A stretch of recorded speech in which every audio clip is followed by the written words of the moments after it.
예수님, 예, 성탄으로 시작된 게 엊그제인데 오늘 주님 공연 대축일, 말 그대로 예수님께서 모든 민족들에게 당신의 탄생을 드러내셨습니다. 예수님의 탄생을 보고 제일 먼저 와서 아기 예수님께 경배한 이들은 누구였죠? 목동들이었습니다. 그리고 이어서 오늘 동방박사 세 사람이 바로 예수님을 경배하러 왔던 거죠. 그래서 그 전까지는 구유에 보면 동방박사 세 사람의 그 인형이라고 해야 되나, 어쨌든 그것이 없고 오늘 드디어 동방박사 세 사람의 인형이 구유 앞에 놓여 있습니다. 그러니 혹시 성탄 구유 앞에서 찍은 사진, 성탄 때 사진을 찍었으면 오늘 꼭 찍어야 되는 거예요. 왜냐? 오늘 찍어야지만 오늘 이 사진이 바로 이스라엘 백성만이 아니라 우리 온 민족들에게 예수님의 태어났음을 그렇게 공시하는 거기 때문에 그 전에 동방박사 세 사람이 빠진 구유 세트를 배경으로 찍었으면 오늘 다시 사진을 찍어야지만 예수님께서 이스라엘 백성만이 아니라 우리 모든 사람들을 위해서 오셨구나 라고 그렇게 증명하는 구유 사진이 될 것입니다. 어쨌든 오늘이 그런 면으로 가장 중요한 날이고, 그래서 오늘을 제2의 성탄이라고 합니다. 그러니 동방교회에서는 특별히 오늘을 빛의 인도를 따라서 동방박사들이 예수님에게 경배하러 왔기에 거룩한 빛의 대축제라고 오늘을 표현하기도 합니다. 그랬던 것처럼 오늘 공연 대축일에 제일 중요한 것은 별을 따라서 가는 여정입니다. 우리도 우리의 신앙 여정에 별을 따라서, 즉 진리요 말씀이신 하느님을 따라서 새해를 시작하는 우리가 그 여정을 충실히 따라야 된다라고 하는 거지요. 그런데 그 여정을 따라가지 않는 것과 따라가는 것은 큰 차이가 있습니다. 오늘 복음에도 보면 그 여정을 따라가는 사람들이 있는가 하면 그렇게 하지 않고 그냥 가만히 있는 두 부류의 사람들로 나눠집니다. 첫 번째 부류는 그 빛을 따라가는 동방박사들 세 사람의 그 자리 몫이겠죠. 그들은 빛의 인도를 따라서 예수님을 향해서 나아갑니다. 그러나 가까이 있음에도 불구하고 그 빛을 따라가지 않고 그냥 머물러 있는 사람들, 헤로데와 그 왕궁에 있는 사람들, 그리고 수석사제들과 바리사이들입니다. 그들은 자신의 삶에 안주하고 있기에, 즉 자신이 이미 가지고 있는 것에 기득권을 갖고 있기 때문에 그것을 놓치고 싶지 않기에 굳이 예수님에게로 떠나가고 싶지 않습니다. 그렇다면 우리는 과연 어떤 모습으로 그 빛의 인도를 따라서 걸어갈 수 있을까?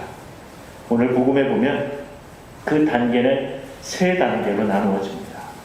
그 세 단계를 올곧게 충실하게 걸어가는 사람들은 주님의 공연 앞에 우리가 예수님께 예배드리는 것뿐만 아니라 우리의 신앙의 여정 안에서 온전하게 그분과 일치할 수 있는 거겠죠. 첫 번째 여정, 그 여정은 자기 집, 자기가 살고 있는 현재 삶을 떠나서 예루살렘을 향해 가는 것입니다.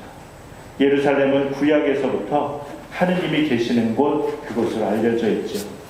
그 여정은 바로 우리의 어쩌면 신앙생활의 초점인 시작 단계일 수도 있습니다.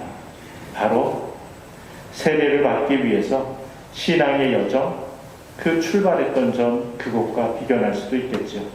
때때로 매 주일마다 한 번씩 나와서 교리를 받아야 되는 그런 어려움도 있고 불편함도 있고, 어느 때는 여러 가지 그런 시련들, 유혹들도 있습니다. 이번 주는 그냥 좀 넘어갈까, 쉴까. 또 어느 때는 주임의사 꼭 참석해야 된다라고 하는데 집안에 여러 가지 일도 있고 여러 가지 다른 유혹들 때문에 이번 한 주는 그냥 넘어갈까, 다른 그런 유혹들도 있습니다. 그것은 비단 예비신자뿐만 아니라 우리 신앙인들의 삶에서도 마찬가지죠. 그리고 그러한 시련을, 어려움을 이겨내고 예루살렘을 향해서 걸어가는 그 여정이 중요합니다. 그런데 그 여정을 자칫 예수님은 예루살렘이라는 곳 베들레헴 나사렛에서 태어났지만 마치 예루살렘 왕궁에 있는 것처럼 이 동방박사 세 사람이 처음에 도달한 곳은 예루살렘의 왕궁이었습니다. 왜냐하면 메시아이신 예수님, 그 위대하신 분이 초라한 곳에서 태어나시리라고는 상상할 수가 없었기 때문에 화려한 왕궁에 계실 거다라고 생각하면서 왕궁을 먼저 찾아갔던 거죠. 어쩌면 우리의 신앙 여정 안에서도 예수님을 만나기 위해서 화려한 곳, 그리고 멋진 곳, 그리고 무언가 잘 차려져 있는 곳만 기웃거릴 수 있는 우리의 신앙의 부족함도 있습니다.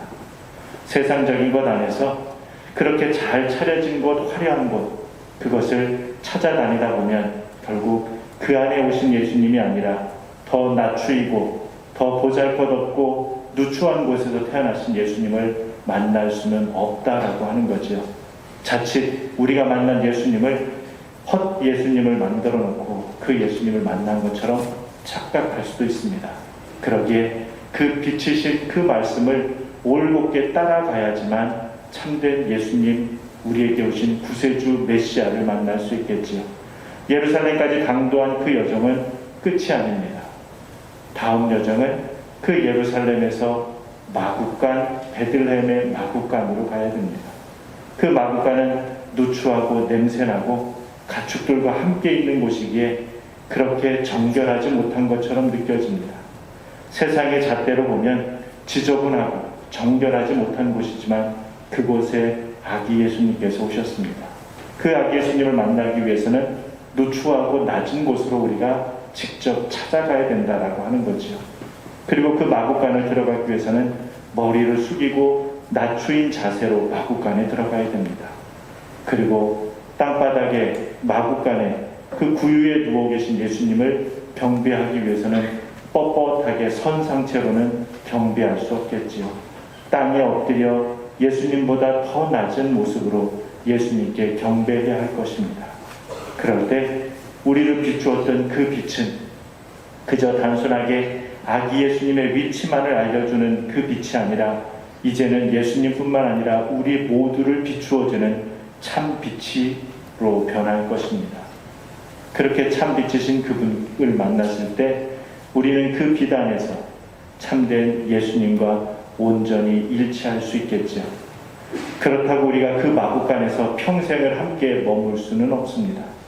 다음 여정은 마국간에서 예수님을 경배했으면 이제 다시금 내 삶의 자리로 돌아와야 되는 거죠. 일상의 삶으로 돌아와야 됩니다. 올해 호랑이띠. 그래서 카톡에 이렇게 보내준 거 보니까 세상 사람들이 많은 경우 비범, 대범 이런 것들만 찾지 말고 일상의 평범을 찾으라고 카톡들을 보내시더라고요. 어쩌면 우리가 예수님을 만나고 구세주를 경배하고 난 우리의 삶이 다시금 일상의 신앙의 평범으로 돌아와야지만 결국 그 예수님을 오래도록 잊지 않고 우리 마음 안에 간직하고 그 예수님과 함께 살아갈 수 있겠죠. 그러기 위해서는 동방박사 세 사람처럼 아기 예수님께 예물을 드리고 와야 됩니다. 성경에서는 황금과 유향과 모략이라고 했지만 결국 우리가 예수님에게 드릴 그 예물은 바로 우리 자신의 온 존재이겠죠. 그래서 로마서 12장 1절에 보면 여러분의 몸은 거룩한 산 제물이 하느님의 마음에 드는 거룩한 산 제물로 그렇게 바치라고 이야기를 합니다. 그것이 가장 완전한 예배요 예물이라고 하지요.